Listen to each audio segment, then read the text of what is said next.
Bienvenidos al foro Educar no hay una sola manera de hacerlo. Este foro que se hace organizado por el colombiano nos está invitando a reflexionar en el contexto del COVID-19 las transformaciones necesarias tanto en los campos de estudiantes, de programas, de profesores.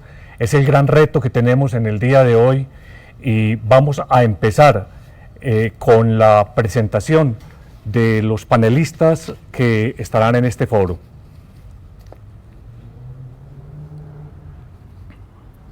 En primer lugar, la doctora María Victoria Angulo González, ministra de Educación, magíster en Desarrollo Económico de la Universidad de los Andes y en Análisis Económico Aplicado de la Universidad de Pompeu Fabra, Barcelona, España, con más de 20 años de experiencia en materia de política social. En segundo lugar, la doctora Alexandra Peláez Botero, economista empresarial, secretaria de Educación de Antioquia, magíster en Gestión y Políticas Públicas de Educación de Chile. Erwin Fabián García López, docente e investigador de la Universidad Nacional de Colombia, coordinador del proceso de investigación Acción sobre Educaciones Alternativas.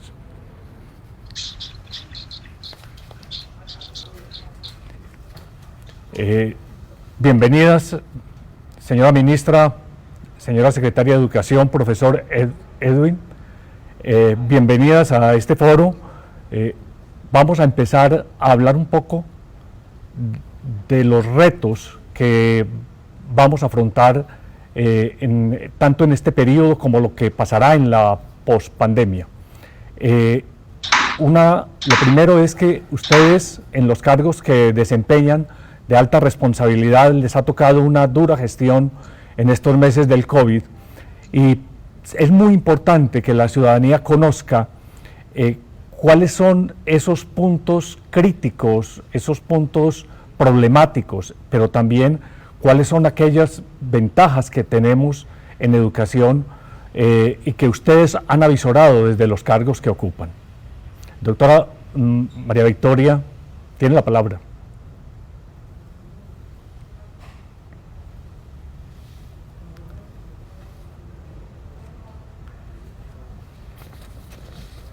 Tenemos algún problema técnico. Doctora María Victoria, ¿me escucha? Sí, lo escucho. Doctora María Victoria, lo escucho. Estábamos formulando la primera pregunta y es un poco conocer de ustedes cómo son estas circunstancias particulares por las que viene atravesando la educación en el contexto del COVID. ¿Cuáles son las experiencias que ustedes han tenido sobre lo más problemático, sobre lo más importante, para que luego empecemos a ver cómo avisoramos a futuro las transformaciones? Usted tiene la palabra, señora ministra. Bueno, un saludo, muchas gracias a Colombia, muchas gracias a todos quienes están siguiendo en esta conversación. Yo diría que primero como país ciudadanos, pues de algo que no esperábamos, que es un desafío particularmente el sector y particularmente tengo el privilegio de pues toca lo más sencillo, pues toca lo más la vida de los niños, de los obviamente de los maestros. Por lo tanto ha implicado innovación, ha implicado flexibilización, ha implicado dar respuesta rápida, tal vez una milla más en que ver con incorporación de tecnología, pero también abocar a la creatividad. La Colombia rural reclama, la Colombia rural requiere nuestra presencia, y esto ha permitido que los secretarios del país hagan un trabajo enorme por acompañar con televisión, textos, guías, y sobre todo por reconocer también el papel que ha tenido la familia colombiana en todas estas semanas, y poder también acompañar este rol que ha sido tan importante y que ha sido un vínculo entre los maestros y los estudiantes. Y si lo vemos desde educación superior, también es un reto enorme, no solamente por la no presencialidad y la exigencia de comunicación a través de las tecnologías, de transición hacia la distancia y la virtualidad, sino también cómo manejar las emociones de los jóvenes, las expectativas, el proceso de transformación de la educación superior que venía dándose, y que todo esto pues le pone una velocidad mayor en la cual tenemos que entender cómo aprenden los jóvenes, qué expectativas tienen, y en ese camino también aprender a cuidarnos y a cuidar a todo el sector. Finalizaría diciendo que un aprendizaje grandísimo de este periodo es resaltar las competencias ciudadanas y socioemocionales. Cada vez que alguno de nosotros nos pregunta cómo se siente durante esta época o cómo ha sido desafiado, creo que lo primero que viene a nuestra mente es el manejo de las emociones. Y creo que en el sector educativo esto se da a todo nivel: niños, jóvenes, padres de familia, estudiantes de la educación superior. Y allí estamos, como está hoy la secretaria que nos acompaña y los más de 96 secretarios del país, escuchando, siendo resilientes y acompañando a este sector a dar un paso adelante frente a la coyuntura tal vez más retadora claramente de los últimos tiempos para el sector educativo. Gracias, señora ministra. Doctora María Alejandra, por favor, ¿cuál es su opinión como secretaria de Educación en el departamento de Antioquia sobre esta misma situación? ¿Cómo ha vivido Antioquia este proceso de adaptarse a las condiciones del COVID-19? Bueno, un saludo muy especial primero para todos los que nos están acompañando en esta ministra, ustedes. La verdad es que en Antioquia tenemos pues un contexto rural bastante complejo. Hay que decir que de las 4.564 sedes que tiene el departamento, 3.960 son rurales, y eso hace precisamente que nuestras medidas sean distintas. Nosotros tenemos colegios que no tienen agua potable, tenemos colegios y municipios enteros que no tienen fluido eléctrico, y precisamente pues ha sido muy difícil pretender que en medio de la crisis nosotros tratemos de solucionar pues deudas históricas que se tenían en el sector educativo. Hemos tratado de acompañar de la mejor manera y de una manera cercana a todos los directivos docentes, a los niños, a las comunidades educativas, y hemos entonces dispuesto programas de teleeducación. Ustedes lo han visto a través de la alianza que tenemos con Teleantioquia, tiempo real de matemáticas y de lenguaje. Hemos dispuesto radioeducación a través del programa La Escuela de Colores. Hemos impreso y entregado más de 172.000 guías para las escuelas rurales dispersas. Hemos dispuesto un nuevo portal y nos hemos conectado precisamente con todas las iniciativas del Ministerio de Educación para tratar en conjunto y unidos. Hemos también trabajado con la programa de alimentación escolar en casa. Sin embargo, el desafío es inmenso, precisamente como lo decía la ministra, los desafíos y los nuevos roles de la familia en este tiempo, los nuevos roles del docente, en muchos casos para nosotros en la ruralidad, un rol de acudiente, un rol de psicólogo y un rol de mediador. Vale la pena decir que en este modo nuestro enfoque o nuestro énfasis es mantener la escuela abierta, y eso significa que todos los espacios sean con el acompañamiento del Ministerio, de la Secretaría, de las alcaldías, pero no pretendemos llevar la escuela a la casa. Creemos que en este momento, hoy, lo más importante es preservar y mantener sobre todo la salud mental de nuestros niños, niñas y adolescentes en el departamento. Muchas gracias, Alexandra. Profesor Erwin, en el mismo sentido, ¿cuál es su percepción como educador de lo que ha pasado en estos días, de cómo lo hemos afrontado, qué es lo que hemos vivido, cuáles son los retos que se desatan desde esta pandemia?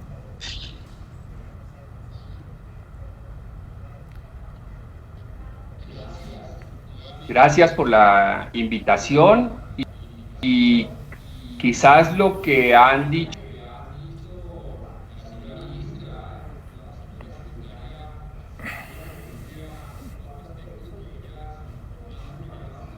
la creatividad, planteaba la ministra, que es muy importante en este momento potencializar la creatividad, preguntarnos más cómo aprenden los niños, las niñas, los jóvenes. Esto es fundamental, este tema del manejo de las emociones, que decía la señora ministra y la señora secretaria acerca de los nuevos roles. Y yo quisiera plantearles que los modelos de autoorganización del aprendizaje y educación autodirigida sobre los que venimos trabajando hace ya más de 15 años y hay muchas experiencias en el país y en la región, incluyen estos elementos que tienen que ver cómo acompañar los procesos de aprendizaje y educación de manera permanente, teniendo como guía el entusiasmo, la curiosidad, las motivaciones intrínsecas, las pasiones por el aprendizaje de los niños, niñas, adolescentes y jóvenes. Es muy interesante durante esta situación difícil que estamos viviendo del COVID-19, cómo estos procesos han seguido avanzando muy bien en sus prácticas educativas y en sus prácticas de aprendizaje. Un poco lo que trato de plantear con esto y de forma muy respetuosa le sugiero a la señora ministra y a la señora secretaria de Educación acercarse mucho más y tener la posibilidad de incorporar a las escuelas públicas estos modelos de autoorganización del aprendizaje y de educación autodirigida.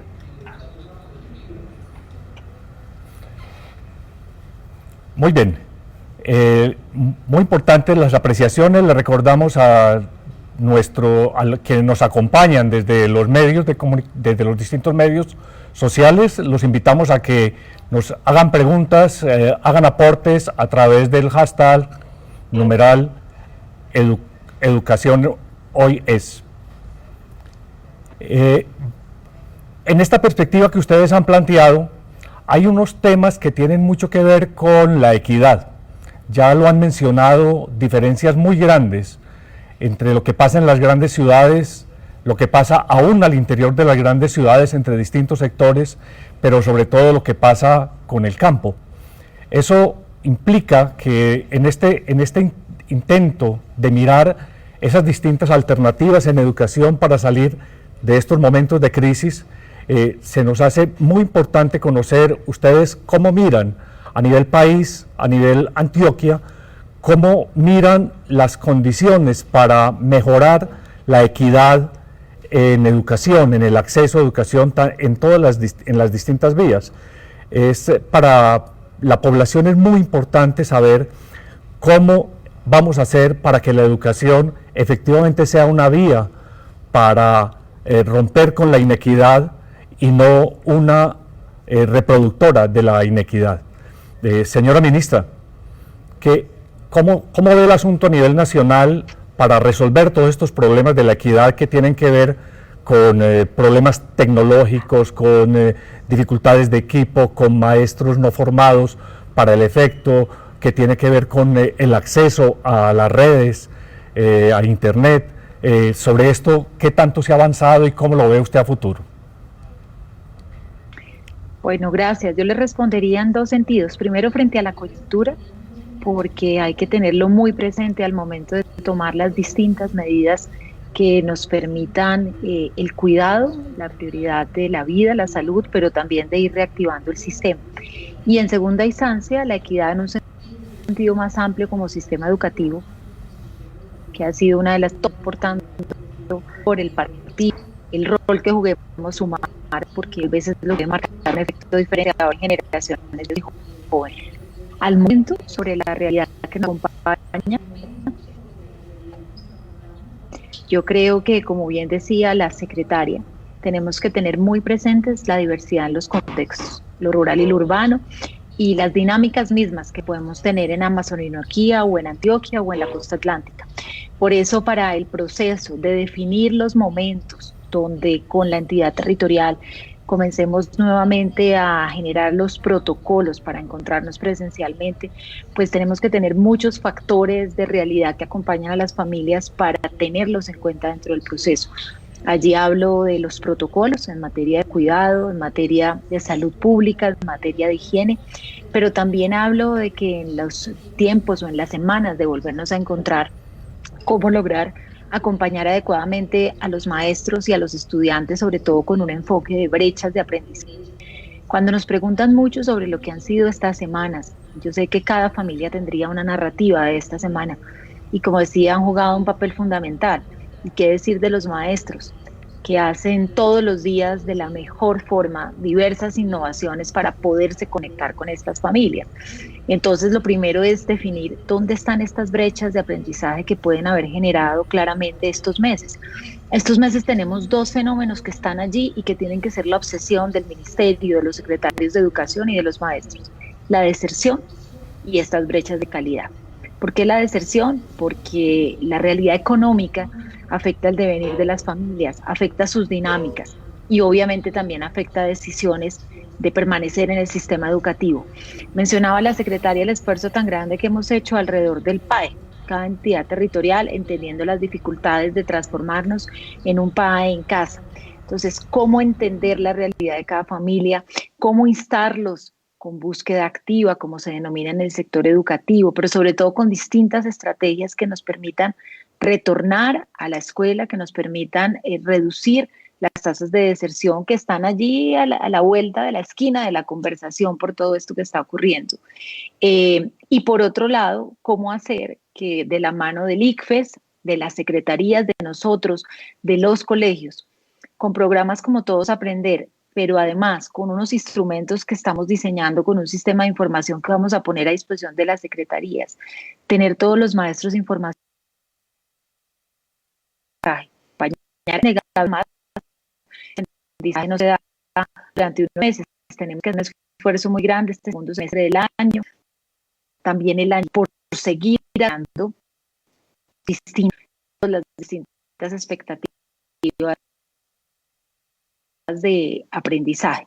Cuando nos preguntan que si la obsesión es generar per se un ranking de calidad o una promoción automática, yo diría que en un año atípico como este, la obsesión es acompañar a los estudiantes, acompañarlos para lograr brechas de aprendizaje que en un año atípico en la educación se acentúan y se acentúan en la ruralidad y se servicios. Si tenemos una óptica más amplia de equidad, más allá con el país, esas familias jóvenes, que en el gobierno del presidente Duque se aprobó un proyecto de ley que nos proyecta en una conectividad de más de 10.000 escuelas al 2022, pero el reto sigue estando allí, sí es grande y sobre todo en tiempos. La actual ministra Karen Audinem ha estado allí muy atenta para podernos ayudar tanto en número de equipos como en propiciar creativamente modelos que nos permitan tener conectados un mayor número de escuelas. No es sencillo. Nos tomó además el proceso entre que la aprobación de la ley y su implementación, justamente con ocasión también de la pandemia. Otro tema clave en materia de equidad viene siendo el aporte nutricional, el aporte que hacemos a través del plan de alimentación, que no solamente es un aporte nutricional, sino como lo dice el nombre de la unidad de alimentos para aprender, incide cognitivamente en el proceso de aprendizaje. Un valor también diferencial en la equidad son los maestros y los directivos. Escuchábamos al profesor Erwin hablar de la creatividad, hablar de nuevas formas de organización de la escuela, y también tenemos que poder acompañarlos como ministerio y como secretarías con medios tradicionales y no tradicionales en sus procesos de formación posgradual y continuada.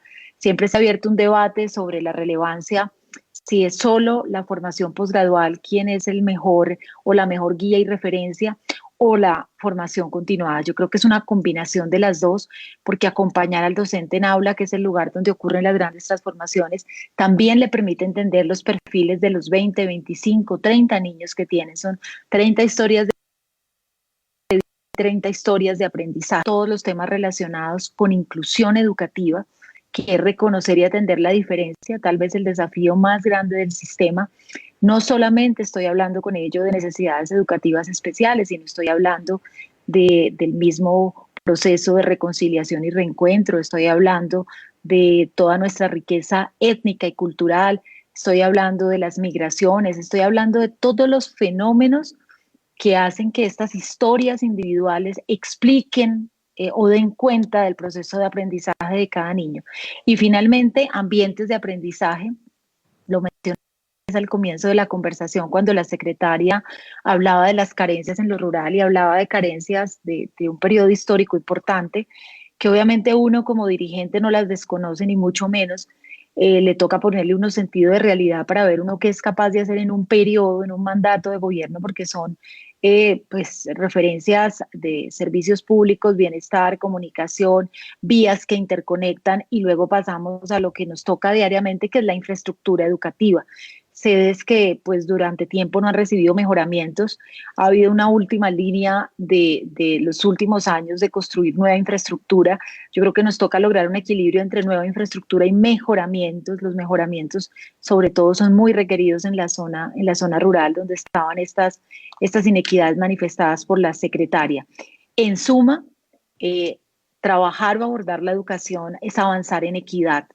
Eso no es menor porque requiere cambio de imaginarios, una importante inversión de recursos y una visión integral. En lo que he podido intervenir he pasado por temas que pasan desde alimentación hasta infraestructura, el rol de los maestros y directivos, definir brechas de aprendizaje, cómo cerrar estas brechas de aprendizaje, el papel de la familia, que también es un papel tan diferencial, y reitero nuevamente el manejo de las emociones. Tenemos un programa que se llama Emociones para la Vida, y con esto cierro esta pregunta, que el solo título, sabemos que la formación del estudiante pasa por conocimientos, por competencias, pero también por un manejo de las emociones que les permita entender su contexto, que les permita comunicarse en familia y definir sus perspectivas.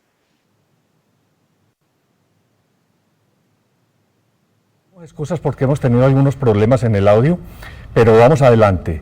Tenemos actualmente preguntas a través de el hashtag numeral EducarHoyes. Tenemos una pregunta, me dicen. Gustavo Henao nos pregunta, ¿cuándo salen los protocolos de bioseguridad para el regreso a clases? Señora ministra, de nuevo, si nos colabora con la respuesta. Claro, no supe hasta dónde se alcanzó a escuchar de la anterior respuesta. Recogemos la idea de todos los factores que estábamos mencionando sobre equidad y le respondo a quien nos pregunta sobre los protocolos. Hoy vamos a emitir con la señora viceministra una primera directiva que va para los secretarios de educación, que trabajaremos con ellos mañana en sesión de trabajo, para dar las comprensiones de los objetivos a nivel general país, de las medidas. ¿Se escucha? ¿Sí? Se está escuchando. Okay. Sí, se oye bien. Muchas gracias. Del equilibrio que tenemos que tener en las medidas, como decía la señora secretaria, en materia de higiene, de cuidado, de distanciamiento social y de los protocolos que había que establecer en municipios no COVID, o cuando hablamos de municipios COVID, los tiempos, los tamaños de los grupos, los horarios, los momentos de encuentro y muchas otras variables. Esta directiva va a dar los términos generales para que en estas 8 semanas trabajemos muy fuerte con cada entidad territorial. Como bien lo decía la secretaria Alexandra, pues es muy distinto a Antioquia, a otro departamento del país, y allí será clave las decisiones que ella toma, que conoce la realidad del contexto, lo mismo que el señor gobernador, y haremos equipo para definir específicamente los protocolos para Antioquia. Pero el mensaje es que ya estamos trabajando, no lo venimos haciendo solos, hemos recogido además buenas prácticas de diversos países que, si bien son un referente, no quiere decir que reflejen todo el contexto colombiano, nos dan una idea de cuáles han sido las principales preguntas y desafíos que los sistemas educativos han tenido al momento de ponerse el reto de regresar gradualmente y con todos los protocolos y todo el cuidado a clases. Muchas gracias, ministra. Tenemos una pregunta nueva a través del Twitter.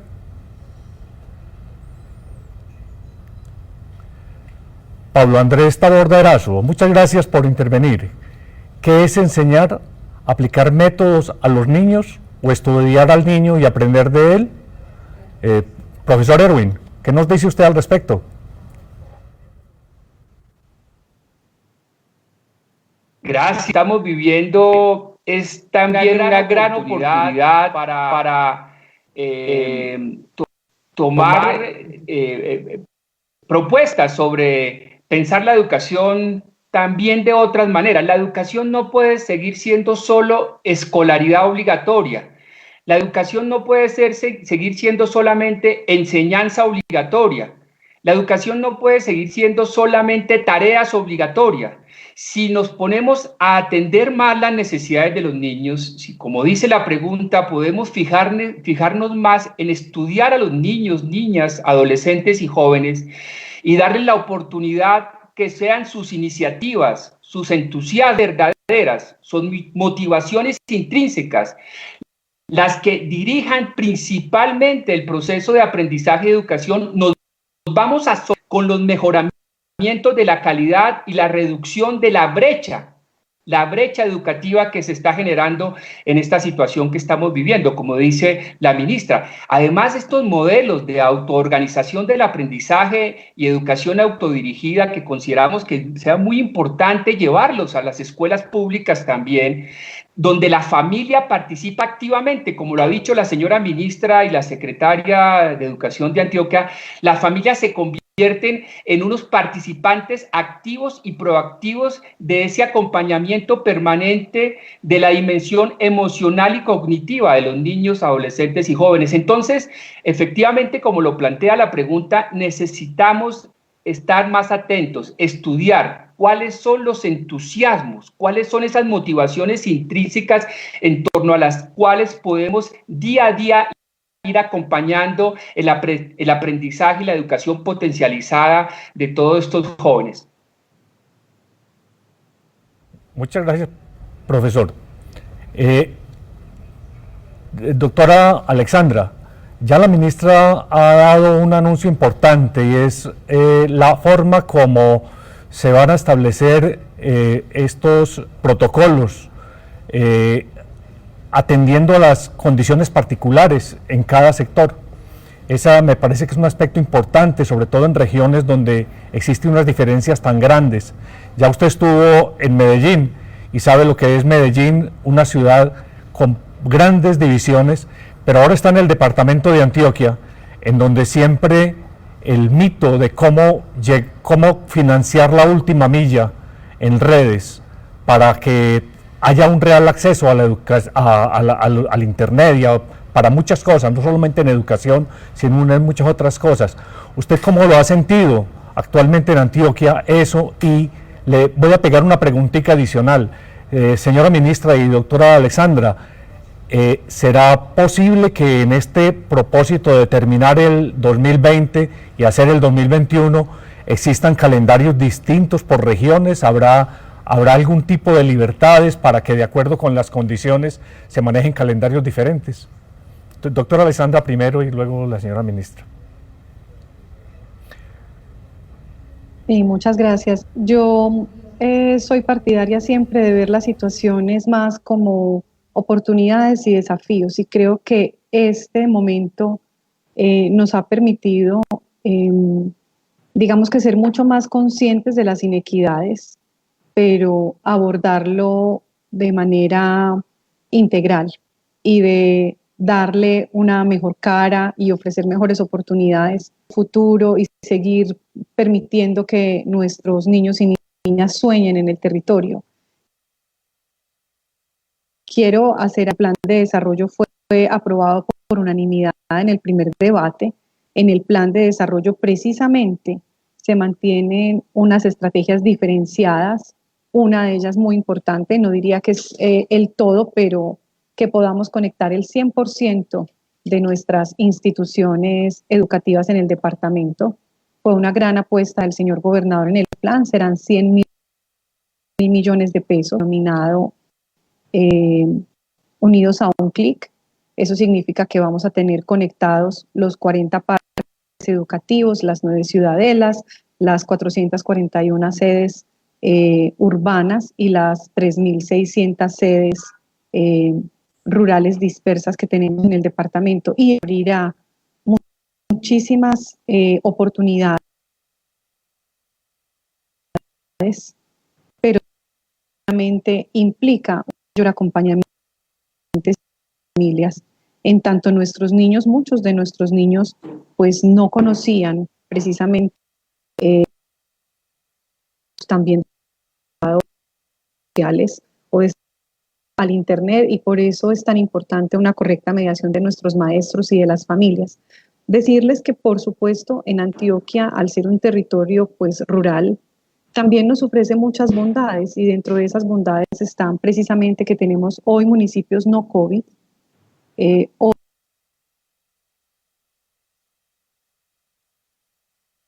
el virus no está haciendo tránsito en esos municipios. Tenemos unos tamizajes previos al ingreso de esos municipios. Es muy probable que en algunos de ellos se adopten unas cuarentenas para el ingreso, y serán precisamente esos primeros municipios los que nos permitan un eventual regreso a clases en el departamento. Eso significaría que 1.195 escuelas, más de 11.000 niños, puedan regresar a clases. Son monodocentes que tienen máximo 15 niños, y eso permite entonces que puedan guardar obviamente el distanciamiento requerido, que sean precisamente los pilotos en donde podamos iniciar con la nueva actividad educativa, las nuevas actividades, y le podamos permitir entonces a estos niños regresar a clases en un entorno seguro. No estamos hablando de tránsito de maestros entre municipios COVID y no COVID, sino que estamos hablando de municipios donde no hay la presencia del virus y donde podemos entonces tener un retorno seguro a clases. Ese sería para el departamento una de las mayores oportunidades, en vista precisamente de que nuestros niños y niñas hoy pues tienen unos riesgos todavía mucho mayores. Por ejemplo, el tema de la desnutrición es un tema que está latente. Y bueno, ese regreso a clases permitiría entonces que muchísimos de los aspectos puedan subsanarse. Precisamente también que el maestro pueda acompañar de manera diferenciada y en torno a las necesidades, expectativas, sueños y carencias de niño a niño, cómo debería ser entonces esta educación en el segundo semestre del año. Muchas gracias, doctora Alexandra.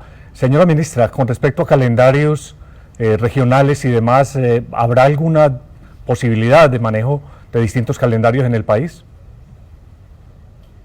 Bueno, justamente con ocasión de la segunda declaración de la emergencia económica, social y ambiental, no sé si todos quienes nos están acompañando conocen que emitimos el decreto 660. Es un decreto ley que justamente por este año y con ocasión de la pandemia permite flexibilización del calendario escolar, entendiendo muchos de los temas que mencionaba la secretaria, de las dinámicas, de los momentos y el proceso de desarrollo de los niños en las distintas regiones, al igual que cómo evoluciona la curva del COVID, de la pandemia. Como ella bien mencionaba, tenemos municipios no COVID, tenemos ciudades y entornos urbanos con distintos grados de avance en el tema, y por lo tanto tenemos que con cada secretario de los 96 secretarios, en un marco obviamente que logre un equilibrio de tener espacios de desarrollo institucional para ponernos de acuerdo, para volvernos a encontrar, de tener obviamente los espacios académicos en los momentos adecuados, que como bien dice ella, ya se den las condiciones para pues lograr un equilibrio que no es sencillo, pero en el que vamos a trabajar.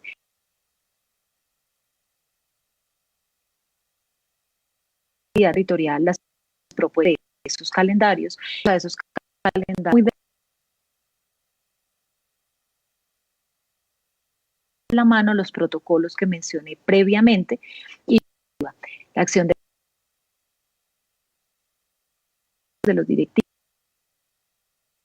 Y creo que allí hay un mensaje muy importante entre todos. Vivir con la incertidumbre no es sencillo, sabemos también los temores, la angustia de las familias, pero cómo entre todos construimos confianza y vamos de la mano en un proceso que, como mencionaba la secretaria, también es clave para en este regreso de la escuela seguir ahondando en temas nutricionales que no podemos obviar, combatir la deserción, cerrar brechas de aprendizaje y hacer un proceso conjunto de regreso conjunto, paulatino y con todas las medidas de seguridad de regreso a la escuela. Ministra, tenemos una nueva pregunta a través de las redes.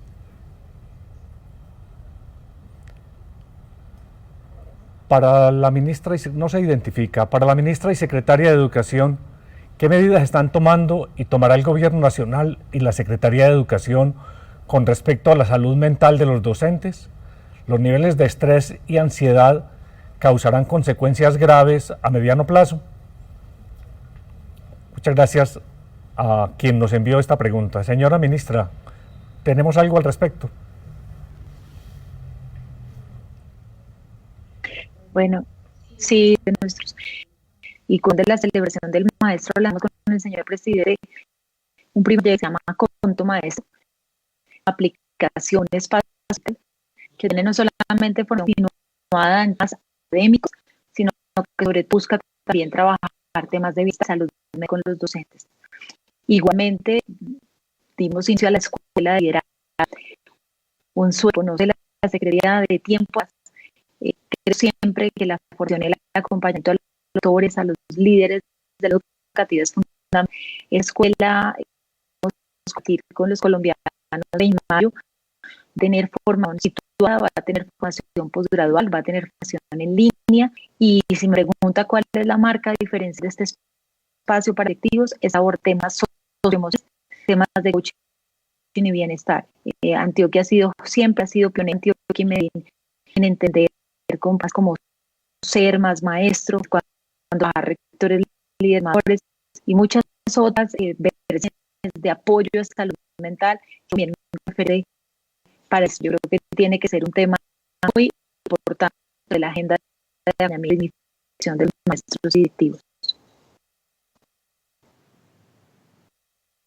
Señora ministra, profesor Edwin. En el caso del departamento de Antioquia. Perdón, sí, doctora Alessandra. ¿Sí? No se preocupe, tranquilo. No. Estamos como unos segundos ahí atrasados como en la transmisión. Les decía que para el caso de Antioquia nosotros tenemos el programa de salud para el alma, quedó en el plan de desarrollo precisamente, y ese será uno de los focos también en el sector educativo. Toda la asesoría y asistencia técnica, psicológica a nuestros maestros y maestras en el departamento. Y le doy la palabra, por supuesto, al profesor Erwin. Doctora Alessandra. Profesor Gracias, Erwin. Es muy importante.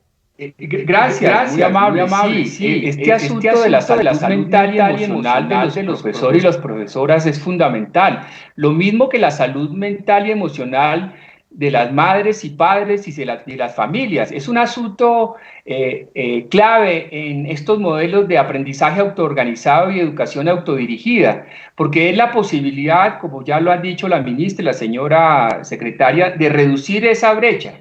O sea, hay suficientes investigaciones, estudios sobre los que venimos trabajando desde hace bastantes años que demuestran que para poder potencializar el aprendizaje se necesita estar permanentemente acompañando esta dimensión de la salud mental y salud emocional de los adultos, todos, maestros, maestras, madres y padres que acompañan pertinentemente también a notar lo siguiente en términos de brecha.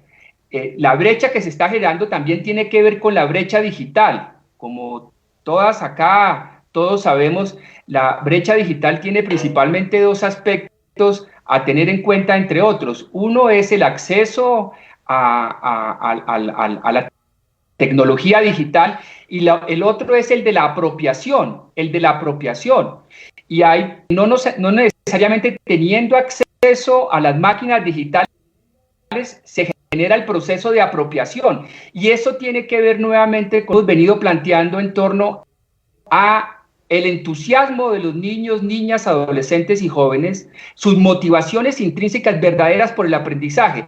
Si logramos que se junten las máquinas digitales con esos entusiasmos, con esas curiosidades verdaderas de los niños y niñas, no la imposición de los adultos que los acompañan, sino esa iniciativa y esas motivaciones intrínsecas, vamos a reducir también sustancialmente la brecha digital. Lo estamos viendo en estos meses de la pandemia. O sea, los niños, niñas, adolescentes y jóvenes en muchos casos utilizan de forma intensiva las máquinas digitales, pero no necesariamente para lo deseable, las utilizan como un mecanismo de escape muchas veces de esa escolaridad obligatoria, de esa enseñanza obligatoria, de esas tareas obligatorias. Esos entusiasmos, esas curiosidades y esas motivaciones intrínsecas verdaderas de los niños y niñas, y que los adultos, profesores y profesoras, madres y padres puedan estar conectados con esos entusiasmos verdaderamente, puede generar también una reducción sustancial en esa brecha digital. Muchas gracias, profesor. Para terminar este primer panel, después de oír a la señora ministra, a la señora secretaria y al profesor, y con todos los planteamientos que hay sobre educación, uno piensa que el tema de la educación hay que enfrentarlo en el país incluso mucho más allá de los efectos inmediatos del COVID, y que ya desde antes de llegar a esta situación en que nos encontramos hoy, había muchas preguntas sobre cómo vamos a cambiar en educación de fondo para entender todo lo que se requiere con lo que viene sucediendo con el desarrollo de los temas de la cuarta revolución industrial, en donde se avisora un cambio grande en las profesiones, desaparecimiento de muchas profesiones, aparecimiento de nuevas profesiones, nuevas necesidades, que muestran que de verdad con todo esto que ustedes han dicho, más esto que traíamos antes, amerita que el país empiece a pensar muy en serio en una gran transformación de la educación, o por lo menos en una gran convocatoria a todos los sectores para participar en una gran transformación de la educación, para resolver estos asuntos más de largo plazo. ¿Qué piensan ustedes frente al tema? Señora ministra.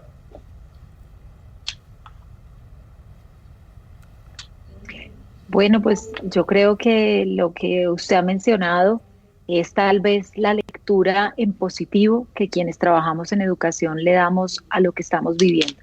Siempre hay dos formas de ver las cosas, solo ver el lado problemático o ver una oportunidad, un reto. Siempre he optado en la vida por quedarme por leerlo como desafío o como reto y sentir que somos privilegiados, los maestros, los rectores, los funcionarios, que tenemos la posibilidad de entregar los años que nos resta de vida en el sector y en el ejercicio profesional a abordar estas transformaciones de la educación. Obviamente todos hemos pensado en algún momento, bueno, me toca este reto a mí en la vida, ¿qué puedo dar? ¿Qué exigencias me está dando? Y yo creo que además de trabajar con mucho amor y rigor y compromiso, podemos dar mucho. Y lo podemos hacer bajo los valores de solidaridad, resiliencia, innovación y creatividad. Es un momento obviamente para retarnos, es un momento para tener una mirada comprensiva de la educación en el territorio. Programas como las que la secretaria Alexandra menciona, de estar conectados a un clic, por ejemplo, es una visión clara en un tema que ha estado en la agenda educativa. Hablar de un programa que maneje las emociones, el equilibrio, tener en cuenta, el profesor Erwin nos hacía un llamado muy importante, yo tomaba nota, donde nos preguntaba o nos invitaba a tener como referente cómo aprenden los niños, cuál es el perfil de cada generación, que es muy distinto. Nosotros como hacedores de la educación casi que estamos invitados a renovarnos por cada generación, poner en el centro del proceso de aprendizaje el niño o la niña. El profesor Erwin decía, ellos tienen que ser los protagonistas. Como todos estos temas de nuevos medios, de redes, de conectividad, son un medio potenciador que podría permitir cerrar brechas y que dinamizaría un proceso donde el protagonista es el estudiante. Y cómo hacerlo posible con una palabra que parece una palabra que usamos todos los días y que tiene una significancia enorme en estos tiempos, que es hacer comunidad. Comunidad implica trabajo en equipo, comunidad implica reconocimiento de la diferencia, comunidad implica ponerse en los zapatos del otro y como sistema, obviamente, con la inversión de recursos, el trabajo colegiado, el protagonismo de los maestros, de los directivos, lograr invitar a la familia a formarse a este proceso y ha sido evidente este papel único que ellas han jugado, acompañarse de la tecnología, pero también de la creatividad y de lo que llamamos nuevos medios y entender que hay nuevas formas de aprender, que todos somos aprendices en el proceso y que este reto que llegó al sistema educativo también llegó para recordarnos el principio de la integralidad. No solo formamos en conceptos, en conocimientos o en competencias, formamos seres integrales, seres humanos integrales que tienen el gran desafío de acompañar a liderar Colombia, liderar a los territorios frente a los grandes temas de país que puso de presente nuevamente esta pandemia y que hace que por eso todos los actores de la sociedad refieran que nosotros como sector educativo jugaremos un papel fundamental claramente en estos años venideros. Muchas gracias, señora ministra. Quiero